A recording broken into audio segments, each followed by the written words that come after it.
Une échelle de temps d'un siècle, 100 ans de science, 100 ans de révolution. Eh bien, on va partir sur une histoire un peu plus courte. Il y a 35 ans, je courais derrière la fusée Ariane pour mesurer l'impact sur l'écosystème, le changement, les évolutions.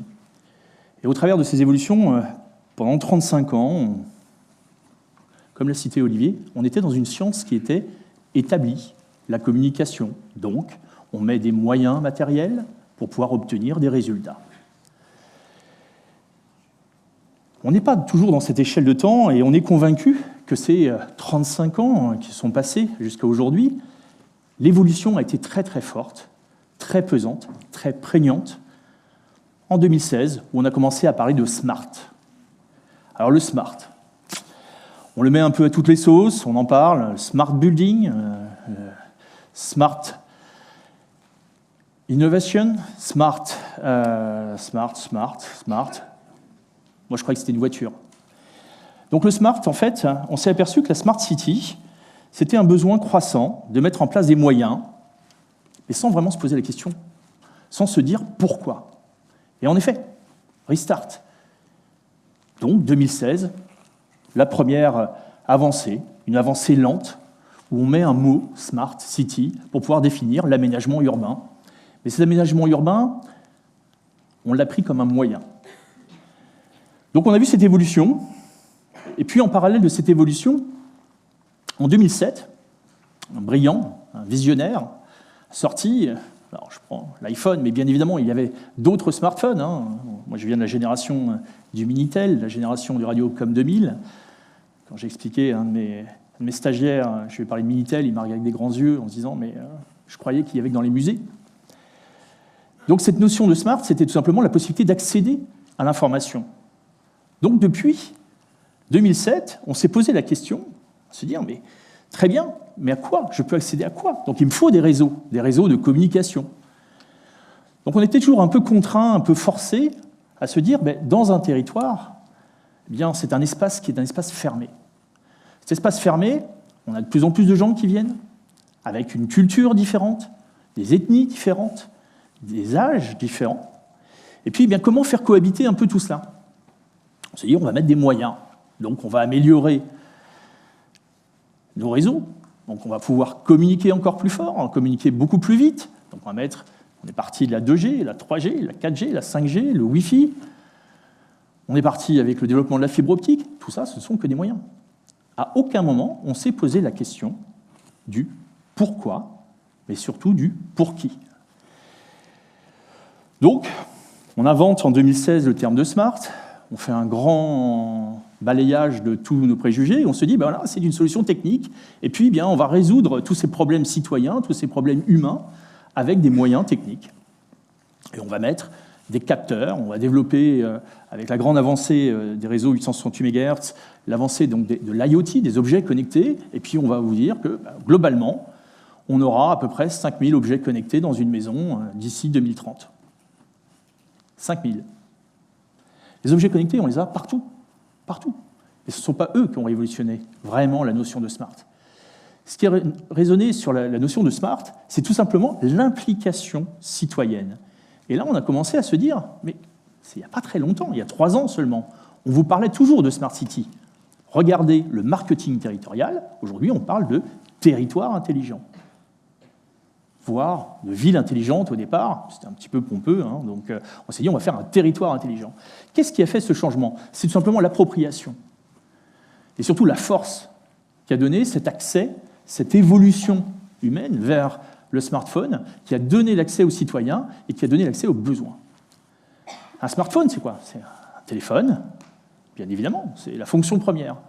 Je peux vous dire que quand je vois mon fils, j'ai l'impression qu'il a oublié que c'était fait pour téléphoner. C'est une console de jeu, c'est un appareil photo, c'est un baladeur, en fait, c'est énormément de fonctions. Mais ce qui a fait la grande avancée, c'est surtout la capacité de pouvoir accéder à un monde en permanence. Et donc, on s'est dit, bien voilà, maintenant, on a construit des zones urbaines avec une densification, on a construit une population qui est forgée à l'utilisation du smartphone, donc ça va marcher. Et non, toujours pas. On est sur une échelle de temps, je parlais d'une petite échelle de temps qui est la mienne, de 35 ans de l'évolution, où là j'ai vraiment un restart. On parlait là d'une évolution de la science de 100 ans. L'adéquation est simple. Il n'y a que 2 ans, réellement, que l'on s'est mis à comprendre que l'objectif d'un territoire intelligent, ce sont les acteurs de ce territoire qui composent ce territoire. Et là, vous avez profusion de solutions. Des solutions pour rapprocher les personnes, des solutions pour pouvoir mieux vous déplacer, mieux vous garer. Une économie. Une économie est née, une économie forte. Une économie où maintenant un particulier va louer sa place de garage, va louer sa voiture, va mettre à disposition des vêtements, etc. Donc toute cette notion que l'on a toujours tendance à mettre dans l'univers du e-commerce, l'univers de l'usage, de la consommation, c'est le territoire intelligent. On parlait de religion, le partage d'informations. On parlait de douleur tout à l'heure, on parlait d'agressivité. Vous voyez, sur les réseaux sociaux, la vitesse et la profusion. Donc ce restart dont on parle, tout simplement, c'est qu'on a compris que depuis 3 ans, c'est avant tout l'implication, le collaboratif, et surtout de pouvoir faire travailler l'instance politique, c'est-à-dire le territoire en tant que tel, en tant que structure, qui était gérée sous forme de silos. Les collectivités ont toujours travaillé d'une manière où j'ai la personne qui s'occupe de l'arrosage, la personne qui va s'occuper de l'éclairage public, la personne qui va s'occuper des guerres de silos qui sont très complexes pour tous les gens qui essaient de travailler dans le monde du territoire intelligent, alors que le territoire intelligent, c'est une fonction transverse. Et c'est une fonction transverse sur laquelle il faut d'abord s'interroger sur sa propre initiative. Donc le territoire intelligent, il manque un maillon dans la chaîne, dans l'ADN. C'est la pédagogie, tout simplement. Il était essentiel de pouvoir mettre en relation le public, c'est-à-dire l'usager, et les moyens, dans la mobilité. Aujourd'hui, je me déplace, tout le monde se déplace avec Waze, pas seulement pour détecter les radars, tout le monde se déplace avec une optimisation, le covoiturage, donc pour pouvoir communiquer entre le territoire, qui est une démarche globale, où l'objectif étant d'améliorer les fonctions, d'améliorer le mieux vivre ensemble, eh bien, toutes ces solutions ont été mises en place par l'avènement du smartphone. Mais derrière, il y a un problème d'identité. Ce citoyen, est-ce qu'il existe vraiment? Est-ce qu'il peut s'exprimer? Il y a des pays, je prends l'Estonie, aujourd'hui le vote, on est en pleine élection, le vote est un vote numérique. C'est-à-dire vous votez avec votre... Vous avez vu les scores, les derniers scores des législatives, ils sont peu brillants. Pour autant, si on mettait un smartphone qui a un usage permanent, 98% de taux de détention, avec des réseaux qui soient des réseaux accessibles, on aurait, je peux vous garantir, un vote différent. Donc, comment impliquer ce citoyen dans cette nouvelle ville, dans ce smart territoire, dans cette ville intelligente, dans ce territoire intelligent? C'est juste prendre conscience que l'intelligence est au niveau du citoyen, à condition de lui apporter la pédagogie. C'est un petit peu cette évolution qu'on est en train de faire depuis ces 2-3 dernières années, parce qu'on a pris conscience que d'avoir des moyens sans implication, ça ne sert à rien. À condition de ne pas perdre son identité dans le numérique. Un citoyen, c'est un homme actif. Regardez le nombre de démarches aujourd'hui qui sont faites à partir d'Internet, la dématérialisation des services, comme on l'appelle. Ce n'est pas uniquement un facteur économique. Regardez, avec mes enfants, je leur expliquais que le péage, ils me posaient la question, comment ça marche? Avant, il y avait des gens qui étaient derrière, qui donnaient un ticket, on a évolué. Tous ces rappels sont là pour nous rappeler que le futur est encore devant. La grande différence, c'est que dans le territoire intelligent, on veut en faire partie. On râle très vite, soyons bons Gaulois, bons Français, on aime bien râler, mais ce qui est important, c'est aujourd'hui d'être constructif. Et donc cet outil entre la relation, il ne faut pas perdre le moi et moi. Alors ce que j'appelle le moi et moi, c'est un propos qui est très simple, c'est qu'on a cette image qu'on véhicule, que l'on met sur les réseaux sociaux, où aujourd'hui on a difficulté à laisser ses coordonnées, son adresse mail à la collectivité, qui est quand même garant de la sécurité de vos données. Pour autant, on les laisse sur nos enfants aller sur TikTok, qui sont sur des comptes étrangers. Donc ce moi numérique que l'on projette et ce moi qui est la réalité, cette opposition, il faut aujourd'hui la combattre, aller beaucoup plus loin, en se disant mais je veux m'impliquer. Donc si je veux m'impliquer, je dois être responsable. Donc ce territoire intelligent, c'est bien vous qui le construisez.